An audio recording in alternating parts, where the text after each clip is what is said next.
catheter, meron ba rito? Yung dito niya pong isang sumasakit, original na po. Kaso nga lang, hindi ko natin ma-open yan kasi masakit po. Ang mangyari po, magre-rehead na muna ako ng gamot. After 5 days, babalik po siya sa computer canal. Babalik ka na. Tapos every other day yung gagawin mo. Ano yung dok? Papastahan mo rin? Papatay mo yung ipin.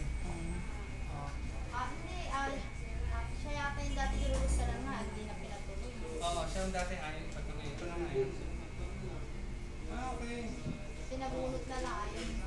Sa kabila yun eh, hindi niya pinatuloy. Oo. Tentative. Working left. Tapos pinabunod na lang sa kabila. Itong kabila ho, pang ano ho to, pang kanal. Pag yung pang kanal, wala tayong maano, bunod lang po to. Oo, bubunutin yan.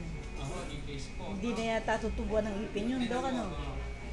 Kasi last time mo yung kabila niya, dapat ano mo eh, root canal mo eh, tapos ginahuya sa nakakabalik mo. Ginagawa na, hindi, ginagawa, tapos ayaw, biglang ayaw na nagtatay. Ayaw na lang daw yung Ayaw yung daddy mo. Dami po, oo. Ito, nakasunod. June 22 siya sinubulan ng root canal nun eh. ayaw. Tapos September, na ulit bumalik eh.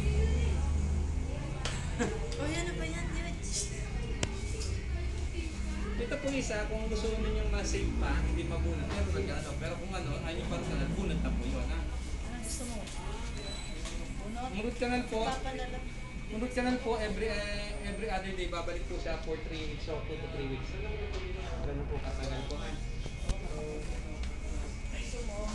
Pwede naman yung bunot tapos palagyan mo pasingitan ng ipin, ano, dok?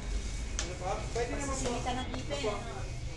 Gusto mo, para gusto lang, hindi, isa lang yun.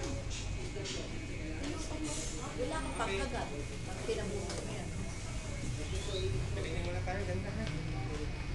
Uy, ano kinukuha natin? Facebook ba yan? Post ba kami?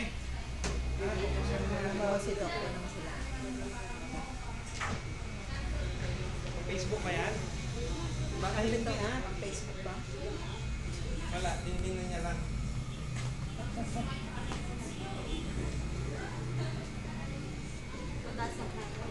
Ito sa akin, temporary doc no na inano mo, hindi rin na permanent to eh. Hanggang nakaalis ako. Pero nandiyan pa naman o, yung temporary. O wala Pero na. hindi naman sumasakit Okay eh. lang. Okay lang to, ganun na lang. Kasi ino yata ang sobrang lalo na yun. Sabi ko, mas okay yan nakatemporary na kaysa natin. Oo, ito yung x-ray nyo nun eh. Oo, medyo malalim. Pero yung ipin ko, medyo maluwag na ang base. Sige po sa 3D.